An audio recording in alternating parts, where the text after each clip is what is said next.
नमस्कार दोस्तों, स्वागत है आपका स्टडी विद टीम बनारस में। आज हम इस वीडियो में डिस्कस करने वाले हैं क्या है ई रूपी, इसके फायदे क्या हैं, नुकसान क्या है, क्या यह क्रिप्टो करेंसी के समान है और ये कौन सी पद्धति या सिस्टम पर आधारित है। इन सभी क्वेश्चन के जवाब आपको इस वीडियो में देखने को मिलने वाले हैं और आपको इस वीडियो को ध्यान से सुनना और देखना होगा, क्योंकि ये आपके फायदे की चीज़ है या नुकसान की चीज़ है, आपको ही तय करना है। और ये इन्फॉर्मेटिव वीडियो अगर अच्छी लगेगी तो अपनी दोस्तों के साथ भी जरूर शेयर कीजिएगा। तो चलिए शुरू करते हैं। जैसे कि आप सभी को पता है कि बीते 1 दिसंबर से आरबीआई के द्वारा लॉन्चिंग की गई है ई रुपी की, खुदरा ई रुपए मतलब कि रिटेल वाली ई रुपी की लॉन्चिंग 1 दिसंबर 2022 से की गई है। और अगर बात करें, ये एक पायलट प्रोजेक्ट के तौर पे, पायलट प्रोजेक्ट क्या होता है, अगर किसी काम को टेस्टिंग के लिए कुछ स्पेसिफिक एरिया में लॉन्चिंग की जाती है कि उसको 1,000 लोगों पे ट्राई करने से बेहतर कि पहले हम 40 लोगों पर ट्राई करके देखें, तो वही होती है पायलट प्रोजेक्ट या एक टेस्टिंग के तौर पे इसको लॉन्च किया गया है 1 दिसंबर 2022 से। हालांकि आपको बताऊं कि 1 नवंबर 2022 से इसका एक होलसेल वाला जो टोकन मनी टाइप में भी लॉन्च किया गया था, लेकिन वो बड़े बड़े व्यापारियों, लेन देन आपसी, उनके लिए वो भी एक पायलट प्रोजेक्ट के तौर पर ही टेस्टिंग के लिए शुरू किया गया था।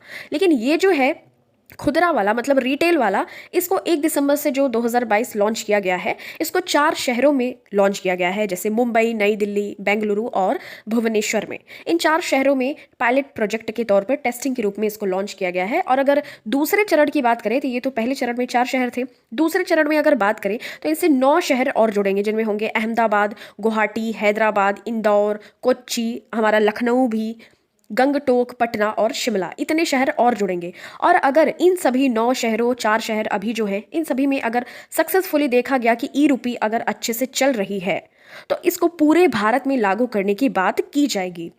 और आपको एक और बात पता होनी चाहिए कि पहले चरण के लिए चयनित जो बैंक हैं उनके नाम है एसबीआई, आईसीआईसीआई, यस बैंक और आईडीएफसी फर्स्ट बैंक। तो इनके थ्रू ये जो डिजिटल पेमेंट वॉलेट में सेव किया जाएगा, ये सभी बैंक अपनी अपनी ऐप्स उपलब्ध करवाएंगे और वहाँ पर एक पॉकेट या वॉलेट रखेंगे, वहाँ पे से आपको ये जो ई रुपी है वो आपको मिल पाएगी। जैसा कि आप सभी को पता है कि यूपीआई सिस्टम अभी भी है, तो इसको लाने की क्या ज़रूरत है। आप सभी को पता है कि हमारे देश में जो करेंसी छपती है ना, उसमें बहुत सारे पैसे वेस्ट होते हैं, बहुत सारे पैसे लगते हैं, तब जाके वो करेंसी छपती है, नोट छपता है ना। तो इसी को ध्यान रखते हुए आरबीआई ने सोचा कि क्यों ना, और सरकार ने सोचा कि क्यों ना हम जो नोट छापते हैं उसका एक डिजिटल रूप करके हम जो अपने ग्राहक या कस्टमर हैं उनके जो बैंक खाते हैं उनके द्वारा प्रोवाइड किए जो ऐप्स हैं उनमें हम सेव करवा दें, ताकि अब आप जो नोट छापने के खर्चे हैं उससे भी बच सकते हैं। आपका नोट सड़ गया, गल गया, खराब हो गया या फट गया, उसकी भी जो परेशानी होती है वो भी बच सकती है। प्लस सबसे बड़ी बात, देखिए, जो सरकार है ना वो ये जानना चाह रही है कि हर एक व्यक्ति के पास असल में है कितना पैसा, क्या वो टैक्स के हिस्से से बचने के लिए कहीं वो काला धन तो जमा नहीं कर रहा अपने पास ब्लैक मनी टाइप में, ताकि वो टैक्स के क्राइटेरिया में ना आए और उसको टैक्स भी पे ना करना पड़े।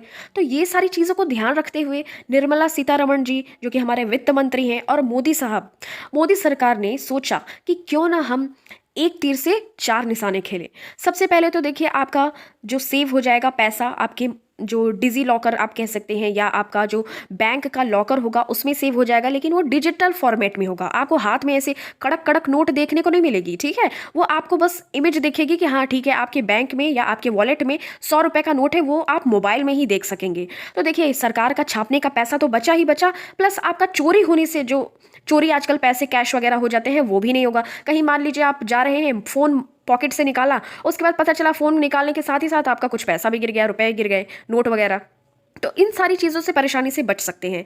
प्लस देखिए, जो मनी लॉन्ड्रिंग होती है ना, मनी लॉन्ड्रिंग का मतलब कि जो पैसे, जो ब्लैक मनी होती है उसको वाइट किया जाता है, ताकि वो जो टैक्सेशन का सिस्टम है ना हमारे जो हमारा भारत है उसमें जो टैक्सेशन का सिस्टम है उससे थोड़ा सा बचा जा सके, वो देखिए कब होगा। और देखिए, ये ब्लॉकचेन पद्धति पर आधारित है। ब्लॉकचेन सिस्टम क्या होता है ना, एंड टू एंड इनक्रिप्टेड। जैसे आप व्हाट्सएप भी चलाते हैं तो उस पर एकदम ऊपर लिखा रहता है ये एंड टू एंड इनक्रिप्टेड है, मतलब कि जो आपके व्हाट्सएप चैट में बात हो रही है किसी से, तो ये जो सामने वाला व्यक्ति है उससे जिससे आप बात कर रहे हैं वो और आप स्वयं, आप दोनों के बीच में ही ये बात रहेगी। कोई थर्ड पार्टी या थर्ड पर्सन आपकी इन बातों को नहीं देख न सुन पाएगा, ठीक है। तो यही होता है ब्लॉकचेन सिस्टम या end to end encrypted form.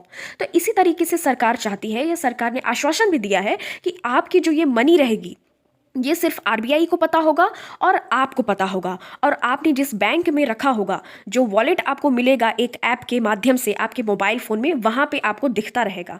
ठीक है, और इसी तरीके से जो आपकी मनी लॉन्ड्रिंग की समस्या खत्म हुई, थोड़ा सा इससे टेररिज्म को भी काउंटर करने का प्रयास मुझे लगता है कि ऐसा सरकार सोच रही है कि टेररिज्म जो भी आपसी लेन देन करते हैं कैश के माध्यम से या जैसे भी, उसमें भी थोड़ी कमी देखने को मिल सकती है।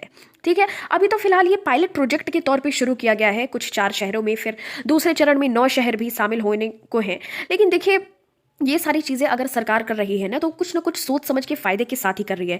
आपको पता है 100 रुपए के नोट, एक नोट छपवाने में 15 रुपए का खर्चा आता है। तो समझ जाइए, अगर इतनी सारी नोट को खर्चा अगर बचेगा, तो सरकार हो सकता है कि उस खर्चे को कहीं ना कहीं और इंक्लूड कर सकती है, कहीं और वहाँ पे इन्वेस्टमेंट कर सकती है, लगा सकती है, जो हमारे वेलफेयर कल्याण के लिए साबित हो सकता है। तो इस तरीके से मुझे तो ये डिसीजन बहुत ही अच्छा लग रहा है। आपकी क्या राय है इस पर, ये बताइएगा जरूर मुझे कॉमेंट सेक्शन में।